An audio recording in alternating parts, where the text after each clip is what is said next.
हे WhatsApp guys, welcome back once again. दोस्तों, आज की कहानी जो एक्सप्लेन करने जा रहे हैं वो असल में एक साधारण लड़के की संघर्ष की दास्तान है। कैसे वो अपनी छोटी बहन के लिए सब कुछ करने को तैयार हो जाता है और जब किस्मत किसी का साथ देती है तो वो उसे राख से राजा बना देती है। जिम नाम का लड़का जो कि छोटे से घर में अपनी छोटी बहन टॉम के साथ रहता है। उसका टॉम के अलावा और कोई नहीं है क्योंकि सालों पहले उनकी मॉम की मौत हो गई और वही उसके डैड उन्हें अकेले छोड़कर चले गए। जिसके बाद से जिम एक मोबाइल रिपेयरिंग शॉप चलाता है और उसे जो भी पैसे वो कमाता है उसे अपनी छोटी बहन की सारी ज़रूरतों को पूरा करता है। कुछ इसी तरह से उसकी ज़िंदगी की गाड़ी चलती रहती है पर एक दिन उसका एक्सीडेंट हो जाता है, यानी कि उनकी गाड़ी रुक जाती है। जब जिम को पता चलता है कि उसकी बहन की तबीयत बहुत ख़राब है, उसे फ़ौरन हॉस्पिटल बुलाया जाता है जहाँ उसे पता चलता है कि टॉम के दिल में छेद है। उन्हें फ़ौरन उसका इलाज करवाना होगा वरना हालात और बिगड़ सकते हैं। अभी तक तो सब ठीक था क्योंकि जिम तो ऑपरेशन के लिए राजी हो जाता है, पर जब वो उसके पैसे सुनता है तो उसके होश उड़ जाते हैं, जो कि तकरीबन 7 लाख रुपए था। इतने पैसे उसने आज तक कभी रियलिटी में देखे भी नहीं थे। आखिर कैसे वो अपनी बहन का इलाज करवा पाएगा। जब वो घर आता है तो टॉम उसकी राह देख रही थी। वो उसे झूठ बोलता है कि वो शॉप से आए, पर आज वो जितनी भी बात करता है हर बात पर इमोशनल हो जाता है। टॉम नादान थी इसीलिए उसे ज्यादा कुछ समझ नहीं आता, लेकिन जिम ने ठान लिया था कि वो कैसे भी करके अपनी बहन का इलाज तो करवा कर रहेगा, चाहे उसे कुछ भी क्यों ना करना पड़े। यही सोचते सोचते सुबह हो जाती है। वो अपनी दुकान के लिए निकलने लगता है, पर इतने में उसके पास उसके दोस्त का कॉल आता है जो उसे अपने वेयर हाउस में आने को कहता है। उसे कुछ दिखाना है। अब जिम भी सोच में पड़ जाता है कि ऐसा क्या है वहाँ। वेयर हाउस पहुंचने पर उसका दोस्त उसे 1 लाख मोबाइल फोन का स्टॉक दिखाता है और बताता है कि ये अभी कुछ दिन पहले इटली से यहाँ पर आए, पर इन सारों में कुछ ना कुछ दिक्कत है। जो इसको एक्सपोर्ट करता है वो अभी इस समय जेल में है और मेरे पास एक आइडिया है। जिम पूछता है कि क्या, तो वो कहता है कि अगर तुम मुझे अभी 1 लाख युआन दे दो तो मैं तुम्हें ये सारे फोन दे दूंगा, जिसके बाद तुम इसको ठीक करके बेच सकते हो जिससे तुम्हें अच्छा प्रॉफिट होगा। अब जिम को भी ये सही लगता है, लेकिन उसके पास इतने पैसे नहीं है कि वो इन्हें एक साथ खरीद सके और इसीलिए वो सिर्फ एक ही मोबाइल खरीदता है और घर आ जाता है। अब टॉम के सो जाने के बाद वो उस फोन को सुबह तक लगा रहता है और फाइनली उसे चलने लायक बना देता है। इसके बाद वो उसे एक शॉप पर ले जाता है जहाँ सेकेंड हैंड मोबाइल फोन को बेचा जाता था। वहां जाकर वो उसे बेच देता है, जिसके बदले में उसे अच्छे पैसे भी मिल जाते हैं। और जब टिम उन सारे मोबाइल फोन के प्रॉफिट को कैलकुलेट करता है जो कि पूरे 10 लाख रुपए बन रहे थे, अगर सब कुछ सही हुआ तो वो इन पैसों से टॉम का इलाज करवा सकेगा, लेकिन सबसे पहले उसे पैसों का इंतजाम करवाना होगा, जिसके लिए वो अपनी शॉप को गिरवी रख देता है और बैंक से लोन लेता है और फिर जाकर उन सारे फोन को एक साथ खरीद लेता है। अब उसका काम था एक एक करके वो सभी को बेच देना और उन पैसों को इकट्ठा करना। जब अगले दिन वो फोन को बेचने के लिए जाता है तो वहां उस दुकानदार को बताता है कि इस फोन को मैंने ठीक कर दिया है, पर उसे तो यकीन ही नहीं हो रहा था क्योंकि वो फोन पूरे एक नए फोन की तरह लग रहा था। जिसके बाद जिम उसे सारी बातें बताता है कि कैसे उसके पास 1 लाख इसी कंपनी का सेकेंड हैंड फोन है जिसमें छोटी मोटी खराबियां हैं। तो वो दुकान वाला उसे एक आइडिया देता है कि वो उसे हर दिन लाकर एक फोन दे, जिसके बदले में जो भी प्रॉफिट होगा वो उसे देगा और उसे ऐसे हर नई दुकान पर नहीं जाना होगा। जिम को ये डील सही लगती है इसीलिए वो हाथ मिला लेता है और फोन को जल्दी से जल्दी ठीक करने की कोशिश करता है। कुछ दिन ऐसे ही बीतने लगते। अब उसके पास अच्छे खासे पैसे आना शुरू हो गए थे जिसे वो टॉम को अच्छे कपड़े दिलवाता है। दोनों ही बहुत खुश थे, लेकिन इनकी खुशी का सूरज बहुत ही जल्दी डूब जाता है क्योंकि कुछ टाइम के बाद गवर्नमेंट एक रूल पास करती है, कोई भी आदमी किसी को सेकेंड हैंड फोन ना तो बेच सकता है और ना ही खरीद सकता है। अब जिम जब फोन को बेचने के लिए जाता है तो वो दुकानदार उसे साफ साफ खरीदने से मना कर देता है। आखिर क्यों वो अपना नुकसान करवाएगा। जिम को अब कुछ समझ नहीं आ रहा था क्योंकि अब तो उसे अपनी दुकान भी गिरवी रख दी है जिसकी EMI उसे हर हफ्ते देनी है। ऊपर से उसका घर का रेंट भी उसे कई महीनों से जमा नहीं किया। सबसे बड़ी दिक्कत है टॉम की तबीयत जो कि दिन ब दिन बिगड़ती जा रही है। उसे कुछ समझ नहीं आता कि आखिर वो करे तो करे क्या। ये 1 लाख फोन उसके लिए अब कबाड़ का सामान हो गया है, उसके पूरे पैसे कहीं डूब ना जाए और यही डर उसे सताना शुरू कर देता है। पर तभी उसे एक आइडिया आता है। वो अगले दिन उसी मोबाइल फोन बनाने वाली कंपनी में ही सीधा चला जाता है और वहाँ के मैनेजर से बात करता है। उसे बताता है कि मेरे पास आपकी कंपनी के 1 लाख सेकेंड हैंड फोन है। मैं जानता हूं कि आप ना तो उसे खरीद सकते हैं और ना ही बेच सकते हैं, लेकिन अगर आप उसके पार्ट को कंट्री के बाहर सेल करेंगे तो इसके बदले में आपको अच्छा प्रॉफिट मिलेगा।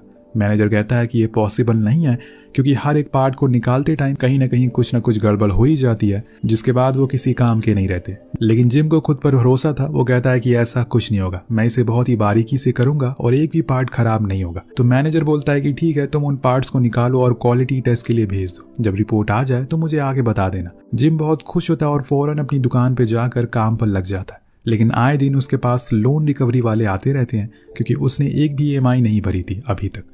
अगर ऐसा ही चलता रहा तो कुछ ही महीनों में वो अपनी दुकान खो देगा, पर वो फिर भी उसी फोन को बनाने में लगा रहता है और 3 रातें जागने के बाद फाइनली वो अपने एक फ़ोन के सारे पार्ट्स को बाहर निकाल लेता है, जिसके बाद वो क्वालिटी टेस्ट के लिए भेजता है। 2 दिन बाद जब रिपोर्ट आती है तो उसे देखकर वो बहुत ही ज़्यादा खुशी होती है, क्योंकि उसके सारे पार्ट काम कर रहे थे। इसीलिए अगले दिन सुबह सुबह ही वो मैनेजर के पास जाता है और उसे रिपोर्ट दिखाते हुए कहता है कि देखिए सर, मैंने अपना वादा पूरा कर लिया, अब सारे फ़ोन को आप खरीद लो। तो मैनेजर बोलता है कि तुम पागल हो गए हो क्या? मैंने ये कब कहा कि मैं इन्हें खरीद लूंगा? मैंने बस इतना बोला कि मुझे आकर बता देना कि ये तुम्हारा ये काम हो जाए। अब ये बात सुनकर जिम को बहुत गुस्सा आता है और वो सीधा जाकर मिलता है उस कंपनी के मालिक से, जिसका रास्ता रोककर वो उसे बात करने की कोशिश करता है, लेकिन उसकी ट्रेन छूट रही थी। इसीलिए वो जाकर अपनी कार में बैठ जाता है और जिम से कहता है कि वो वापस आकर उससे बात करेगा, लेकिन जिम के पास कहाँ इतना समय है। इसीलिए वो अपने रेलवे स्टेशन की ओर भागना शुरू कर देता है और इसी चक्कर में उसे काफी चोटें भी आती है, लेकिन वो फिर भी गिरते पड़ते जैसे तैसे करके उस सीट पर जाकर बैठ जाता है जिसके सामने कंपनी का ओनर बैठा था। और वो उसे अब आराम से अपनी बातें बताता है। उनकी बातें और उसके हुनर को देखकर ओनर उसकी काफी तारीफ करता है और उसके हौसले की दाद भी देता है, पर वो उसे साफ साफ मना कर देता है कि वो उसके फोन को खरीद नहीं सकता, क्योंकि वो गैर कानूनी है। पर हाँ, अगर वो उनके सारे पार्ट्स को निकाल कर क्वालिटी टेस्ट में पास करवा ले तो वो उन्हें खरीद सकता है। पर याद रहे, ऐसा करने में वो उसकी कोई भी मदद नहीं करेगा, सब कुछ उसे खुद ही करना होगा। अब अगले स्टेशन पर जिम उतरकर सोचने लगता है कि क्या ये मुमकिन है, क्योंकि ना तो उसके पास पैसे हैं और ना ही कोई टीम, ना ही कोई मशीन।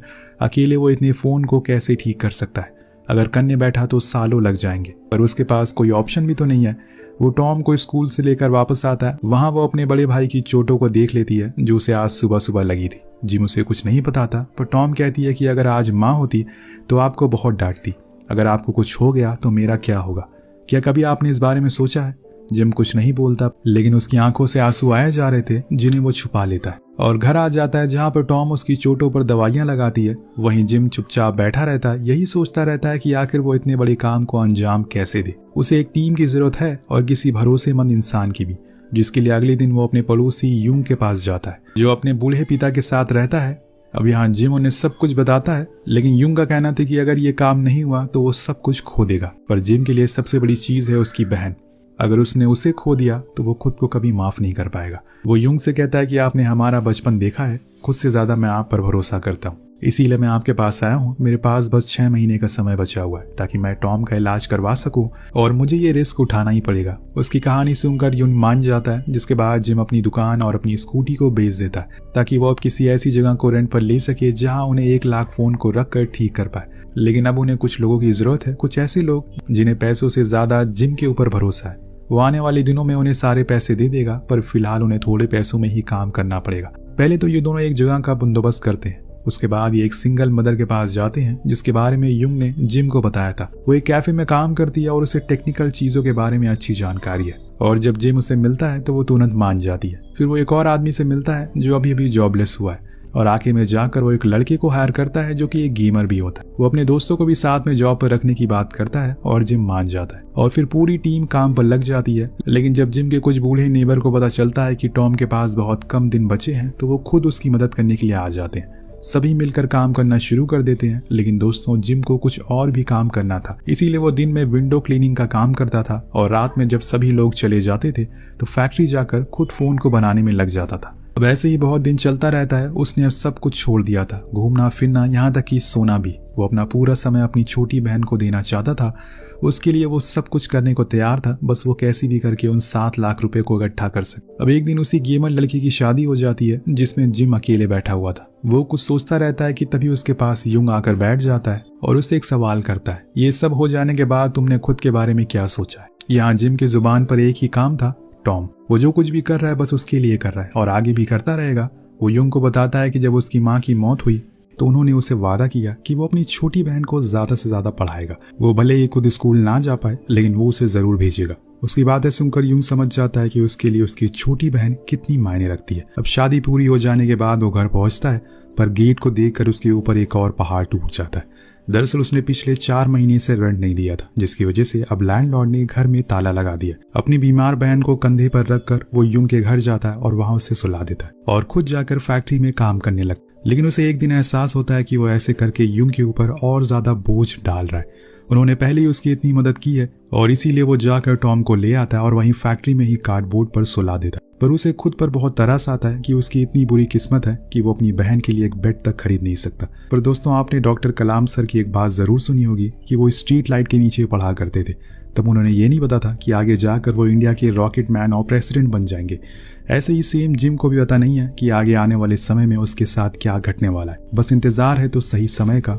अब नेक्स्ट डे जब युंग उससे कहता है कि तुम टॉम को यहाँ क्यों ले आए, तो वो उनसे कहता है कि उसे अपनी छोटी बहन के बिना नींद नहीं आती। ऐसे ही दिन बीतने लगते हैं। टॉम के ऑपरेशन का दिन और करीब आने लगा। साथ में जिम के पैसे भी अब खत्म हो रहे थे। अब एक दिन जब वो देर रात काम करते करते सो जाता है तो टॉम उसे उठाती है और बताती है कि उसने बाहर कुछ लोगों को देखा है। जिम फौरन बाहर जाता है तो देखता है कि कुछ लड़के वहां चोरी कर रहे थे। वो उन्हें फौरन रोकने के लिए जाता है, पर इतने में वो भाग जाते हैं। पर जिम के हाथ एक चोर लग जाता है, पर इसी चक्कर में उसकी उंगली भी टूट जाती है। अब उसने चोर को पकड़ लिया था तो उसकी मदद से उसे सारे चोरी किए हुए सामान मिल, पर उसकी उंगली की चोट अब उसे तकलीफ दे रही थी, लेकिन उसे फिर भी काम करना पड़ता है। वो विंडो क्लीनिंग की बकेट उसे उंगली के सहारे पकड़ रखा था, पर जब दर्द बर्दाश्त के बाहर हो जाता है तो वो बकेट नीचे आकर गिर जाती है। फिर क्या था, जिम को उसके बॉस बुलाते हैं। तब उसके कांपते हुए हाथ को देखते हैं और ग्लव्स उतारने को कहते हैं, लेकिन जिम नहीं करता, पर उसे डांटते हैं और उसे हटाना पड़ता है। तब वो उसकी टूटी हुई उंगली देखकर बहुत गुस्सा करते हैं, पर जिम उसे अपनी छोटी बहन के बारे में बताता है, जिसे सुनकर बॉस उसे कुछ पैसे दे देते हैं और जाने को कहते हैं। पर अब वो इस काम को नहीं कर सकेगा। अब जिम को बहुत बुरा लगता है क्योंकि उसके पैसे कमाने का एक जरिया अब खत्म हो चुका है। इसीलिए वो चुपचाप जाकर फैक्ट्री में बैठ जाता है। अब इसी तरह से कुछ और दिन बीत जाते हैं और फिर एक और मुसीबत का पहाड़ जिम के ऊपर टूट जाता है। जब उसका सामना फैक्ट्री के ओनर से होता है, उसने 3 महीने से उसका रेंट नहीं दिया, जिसके बदले में अब वो उसे उस जगह को खाली करने को कहता है। जिम उसके आगे हाथ जोड़ता है कि कैसे भी करके वो 1 महीने तक रुक जाए, लेकिन फिर भी वो उसकी बात नहीं सुनता। अब जिम बेचारा क्या करे, उसके पास तो कुछ बचा ही नहीं है और इसीलिए एक आखिरी उम्मीद में वो उस कंपनी के मैनेजर के पास फिर से जाता है कुछ पैसों की मदद के लिए, लेकिन वो तो उसे किसी सड़क के भिखारी की तरह धुतकार देता है और बेइज्जत करके वहां से भगा देता है। तेज बारिश में खड़ा जिम यही सोचता रहता है, क्या वो अपनी माँ से किया हुआ वादा पूरा नहीं कर पाएगा? आखिर क्यों भगवान सिर्फ गरीब और लाचार लोगों को ही परीक्षा लेते हैं? क्या सारा गुनाह उन्हीं का है? अमीरों ने कुछ नहीं किया है? और यही सब सोचते सोचते वो घर आ जाता है। जब अगले दिन फैक्ट्री जाता है तो उसका सारा सामान बाहर फेंक दिया जाता है। जिम बेबस होकर बैठ जाता है कि तभी वहां उसकी टीम आकर उसे पूछती है कि क्या हुआ। जिम उन्हें सारी बातें बताता है और कहता है कि अभी मेरे पास जरा भी पैसे नहीं है कि मैं आपकी सैलरी आपको दे सकूं। आप लोग मुझे माफ कर दो कि मैंने आपको धोखा दिया। लेकिन दोस्तों, सभी को पता था कि जिम 2 लोगों के बराबर का काम कर रहा है। इसीलिए युंग कहता है कि जगह चली गई तो क्या हुआ, तुम्हारे एम्प्लॉइज तो अभी भी तुम्हारे साथ ही हैं, तुम्हारे पास है। जब भी पैसे आए तो तुम हमें दे देना और आगे कभी ना आए तो कभी मत देना। ये सुनकर जिम का हौसला फिर से और बढ़ जाता है और उन लोगों के सामने ही उसकी आंखों से आंसू आ जाते हैं। पर सभी उसे सहारा देते हैं और डिसाइड करते हैं कि वो अब उन मोबाइल का काम अपने घर से ही करेंगे और जल्द से जल्द कंपनी को भेज देंगे। बात के मुताबिक सभी लोग अपने घर में काम करना शुरू कर देते हैं और भी मेहनत से, और 1 लाख फोन के पार्ट अलग अलग करके बॉक्सेस में भर देते हैं। फिर आखिरकार वो दिन आ जाता है जब उन्हें उन पार्ट्स को कंपनी में भेजना था टेस्टिंग के लिए, जिसके बाद ही उन्हें पता चलेगा कि उनकी मेहनत रंग लाई है या नहीं। यहाँ जिम बहुत ही नर्वस था क्योंकि ये उसकी अकेले की मेहनत नहीं है, बहुत सारे लोग इसमें जुड़े हैं। अब 2 हफ्तों बाद उन सभी को कंपनी का CEO बुलाते हैं और कहते हैं कि मुझे अच्छा लगा कि तुमने इस ऑर्डर को टाइम पर पूरा किया और सारे पार्ट ने क्वालिटी टेस्ट को पास कर लिया है। ये सुनकर पूरी टीम खुशी के मारे रोने लगती है, पर जिम के कंधों पर बहुत बड़ा बोझ है। उसे अब सभी के पैसे चुकाने हैं, इसीलिए वो CEO से पूछता है कि क्या मुझे कुछ पैसे एडवांस में मिल सकते हैं। तो वो कहता है कि पैसे भी लो और 2 साल का कॉन्ट्रैक्ट भी, हमारी कंपनी के साथ कोलैबोरेशन करो। CEO उसे 50 लाख युआन का चेक थमाते हैं और कहते हैं कि बाकी काम पूरा होने के बाद। अब यहाँ पूरी टीम अपनी इमोशन को अपने अंदर दबाए हुए बाहर आती है, लेकिन ज्यादा देर खुद को रोक नहीं पाती। लिफ्ट में जाते ही वो सभी चिल्लाना शुरू कर देते हैं। जिम सभी को गले से लगा लेता है, उसने अपना वादा पूरा किया, साथ में अपनी पूरी टीम की जिंदगी बदल डाली। सबसे पहले तो वो टॉम का ऑपरेशन करवाता है जो कि कामयाब होता है। अब यहाँ से कहानी 6 साल बाद आगे बढ़ती है। दोस्तों, जैसे कि हमने कहा था कि एक दिन जिम के समय का पहिया भी घूमेगा, वो समय आ चुका है। उसे हम एक स्टेज पर देखते हैं। अब वो खुद की नाइस व्यू कंपनी का CEO बन चुका है। उसने लाख करोड़ फोन बेच डाले और आज वो करोड़ों का मालिक है। लेकिन एक चीज आज भी नहीं बदली, उसकी छोटी बहन के लिए उसका प्यार। उस भीड़ में वो लोग भी बैठे हैं जिन्होंने जिम के ऊपर भरोसा किया, उस पर यकीन किया। उसकी पूरी टीम उसके लिए तालियां बजाती है। जैसे हर सिक्के के 2 पहलू होते हैं, जैसे रात के बाद दिन आता है, सेम उसी तरह से बुरे दिनों के बाद अच्छे दिन भी आते हैं।